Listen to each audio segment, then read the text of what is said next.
कांग्रेस की भारत जोड़ो न्याय यात्रा जिसकी शुरुआत मणिपुर से हुई थी, मुंबई में आकर उसका समापन हो गया। रविवार को मुंबई में एक ही मंच पर इंडिया गठबंधन के तमाम बड़े चेहरे नजर आए। एक तरह से विपक्ष ने अपना शक्ति प्रदर्शन किया। इस दौरान इस सभा में राहुल गांधी ने प्रधानमंत्री पर निशाना साधा। कहा, राजा की आत्मा EVM, CBI, ED, income tax में है और इसी के दम पर वो नेताओं को डराकर बीजेपी में शामिल करा रहे हैं। कांग्रेस, शिवसेना, एनसीपी के लोग यूं ही चले गए, वे सब डरकर बीजेपी में गए हैं। प्रधानमंत्री नरेंद्र मोदी सिर्फ एक मुखौटा है। इसके अलावा इस मंच से विपक्ष के और तमाम बड़े नेताओं ने क्या कुछ कहा, कैसे केंद्र सरकार पर विपक्ष के नेता हमलावर रहे, सुनवाते हैं आपको।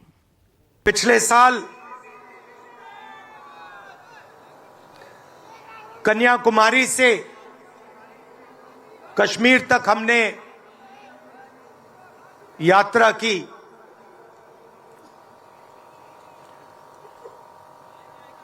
यात्रा करनी पड़ी। अगर मैं अपने आप से पूछता 2004 में, 2010 में, 2014 में कि मुझे 4000 किलोमीटर कन्याकुमारी से कश्मीर चलना पड़ेगा, मैं ऐसी बात सोच भी नहीं सकता था।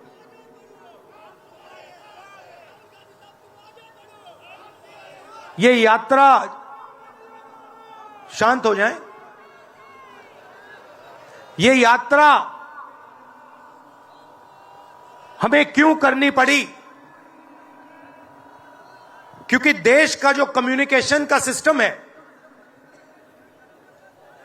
चाहे वो मीडिया हो,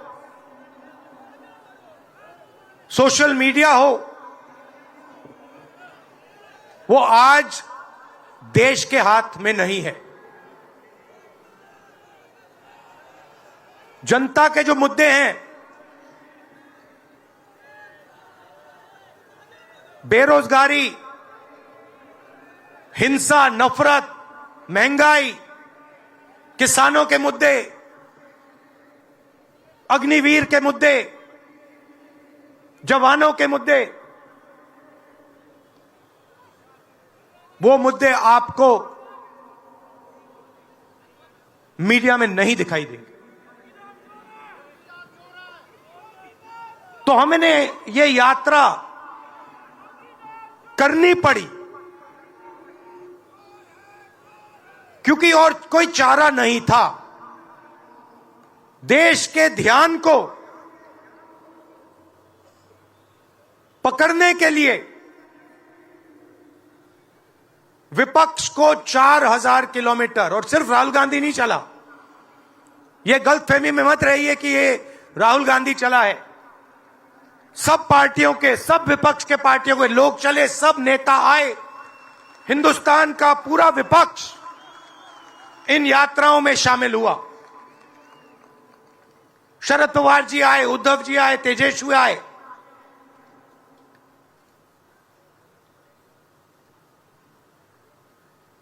सोशल मीडिया में भी आप गलतफहमी में मत रहिए।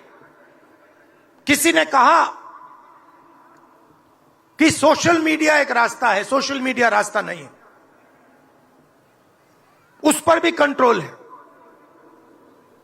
अमेरिका की कंपनियों पर दबाव है।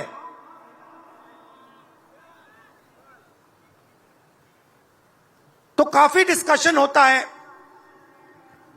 कि हम बीजेपी से लड़ रहे हैं।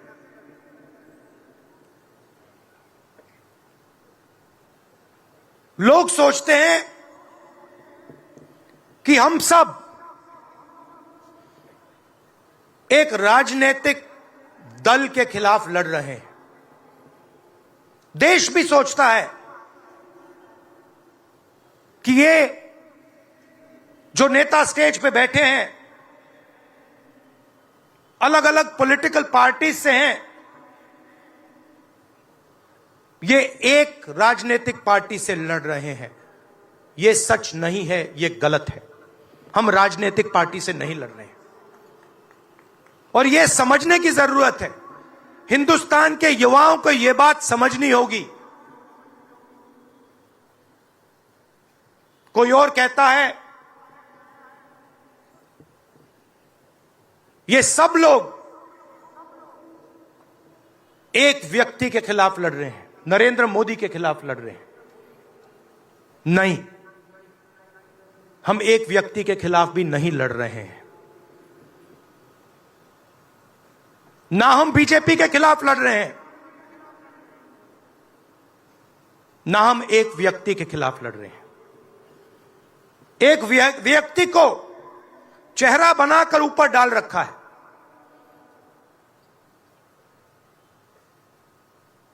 हिंदू धर्म में शक्ति शब्द होता है। हम शक्ति से लड़ रहे हैं, एक शक्ति से लड़ रहे हैं। अब सवाल उठता है वो शक्ति क्या है?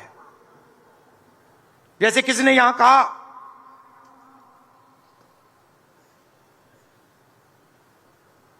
राजा की आत्मा ईवीएम में है। सही है, सही है। राजा की आत्मा ईवीएम में है।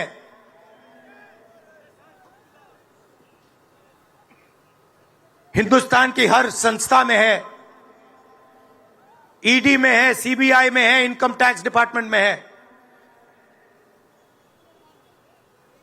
एक वरिष्ठ नेता, नाम नहीं लेना चाहता हूं, इसी प्रदेश के एक वरिष्ठ नेता कांग्रेस पार्टी को छोड़ते हैं और रो के कहते हैं, मेरी मां से रो के कहते हैं कि सोनिया जी मुझे शर्म आ रही है, मेरे में इन लोगों से, इस शक्ति से लड़ने की हिम्मत नहीं है, मैं जेल नहीं जाना चाहता हूं। और ये एक नहीं है, ऐसे हजारों लोग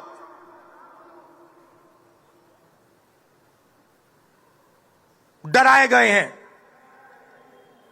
क्या आप सोचते हो शिवसेना के लोग, एनसी के लोग ऐसे ही चले गए? नहीं, जिस शक्ति की मैं बात कर रहा हूं, उन्होंने उनका गला पकड़कर उनको बीजेपी को ओर किया है और वो सब डर के गए हैं।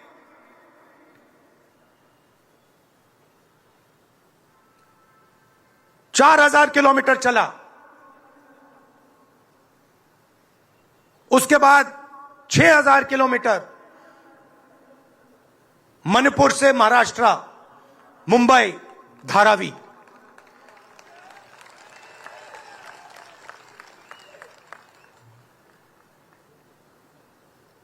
क्या मैंने देखा, क्या सुना, मैं आपको समझा नहीं सकता, शब्दों में नहीं बता सकता मैं आपको। बोल रहा हूं तो बात याद आई, मेरे पास एक युवा आता है, जीप पर कूदता है, सिक्योरिटी वाले उसको मारते हैं, दबाकर मारते हैं, तब भी वो आता है, हाथ पकड़ता है, आंख में आंसू, मुझे कहता है राहुल जी मैंने 3 साल हर रोज सुबह रनिंग की, पुलअप्स की, पुशअप की, दंड बैठक, सब कुछ मैंने किया। मेरे दिल में देशभक्ति थी। मैं चाहता था कि मैं लद्दाख में जाकर, ठंड में जाकर, ठंड में कांपूं, देश के दुश्मनों के सामने कांपूं, और एक दिन अगर मौका बने तो उनकी गोली भी खाऊं, यह मैंने सोचा था। राहुल जी, अग्निवीर लागू कर दिया। मेरे देश ने मुझे धोखा दिया है। नहीं, तुम्हारे देश ने तुम्हें धोखा नहीं दिया, तुम्हारी सेना ने तुम्हें धोखा नहीं दिया, उसी शक्ति ने तुम्हें धोखा दिया है। नरेंद्र मोदी भाइयों और बहनों सिर्फ मास्क है, मुखौटा है। जैसे ये बॉलीवुड के एक्टर हैं, उनको रोल दिया गया है कि भैया आज सुबह आपको यह करना है, कल आपको यह बोलना है, परसों आप यह करोगे, सुबह उठ के समुद्र के नीचे जाओ, चलो सी प्लेन में उड़ो। 56 इंच की छाती नहीं है, खोखला व्यक्ति है।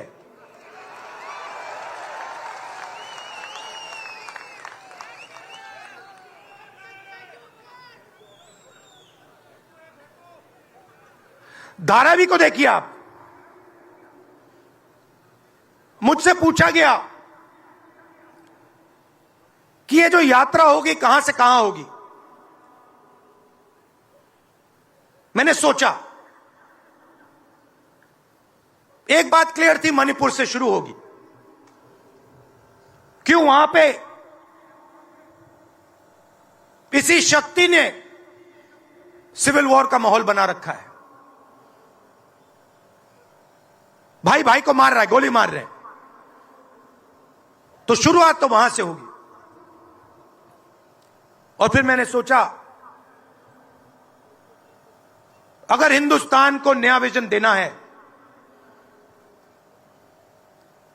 तो यात्रा धारावी में खत्म होगी। यह हुनर का कैपिटल है, हिंदुस्तान के टैलेंट का, स्किल का, हुनर का कैपिटल है। और इनको यहीं से, मुंबई से, इनके घरों से वही शक्ति इनको उठाकर बाहर फेंक रही है।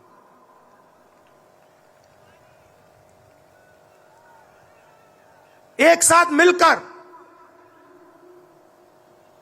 वही शक्ति इन लोगों की जिंदगी बर्बाद करने में लगी हुई है। मैं आपको इस स्टेज से बता रहा हूं, चाइना में एक शहर है, उसका नाम शेंजन है। सच्चा मुकाबला उस शहर से है जो आपको मीडिया में कभी कोई नहीं बताएगा। धारावी शेंजन का मुकाबला कर सकता है। बैंक के दरवाजे इन बच्चों के लिए खोलो, इन बच्चों को सरकार की मदद करो, और फिर देखो ये शेंजन का क्या करते हैं। उठा के परे कर देंगे शेंजन को ये लोग। Made in Mumbai, made in Dharavi, made in China को उड़ा के हटा देगा, परे कर देगा। मगर नहीं, 22 लोग हैं यहां पे, 22 लोगों के पास उतना ही धन है जितना हिंदुस्तान के 70 करोड़ लोगों के पास है। 8% आदिवासी, 15% माइनॉरिटी, 5%, 7% गरीब जनरल कास्ट के लोग। मीडिया के मालिकों की लिस्ट निकालिए, नाम दिखा दीजिए मुझे। दलित का नाम दिखा दो, आदिवासी का नाम दिखा दो, पिछड़े का नाम दिखा दो लिस्ट में। एक नहीं मिलेगा आपको। मैं ढूंढ रहा हूं, महीनों से ढूंढ रहा हूं।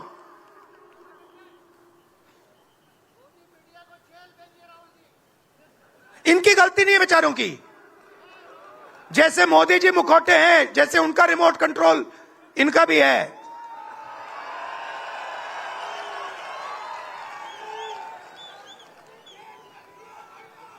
मीडिया में कोई नहीं, हिंदुस्तान की सबसे 200 बड़ी कंपनियों की लिस्ट निकालिए, मालिकों की लिस्ट निकालिए। गरीब जनरल कास्ट का व्यक्ति का नाम बता दो मुझे, दलित का, पिछड़े का, किसी भी गरीब व्यक्ति का नाम बता दो, किसी भी पिछड़े का नाम बता दो 200 कंपनियों के मालिक की लिस्ट में, नहीं मिलेगा। 90 अफसर इस देश को चलाते हैं। मैंने सिस्टम अंदर से देखा है, मैं समझता हूं सिस्टम को, इसलिए मोदी जी मुझसे डरते हैं। सब कुछ देखा है मैंने, सब समझता हूं। मैं अंदर बैठता था उसमें, सालों में अंदर बैठा हूं, कोई नहीं छुप सकता मुझसे, और मुझे दबा भी नहीं सकते हैं। मोदी जी को दबा सकते हैं तो 90 लोग हैं, उसमें 3 पिछड़े हैं, 3 दलित, 1 आदिवासी। फर्स्ट जनरेशन गरीब जनरल कास्ट का मुझे दिखा दो, उसमें 1 नहीं मिलेगा।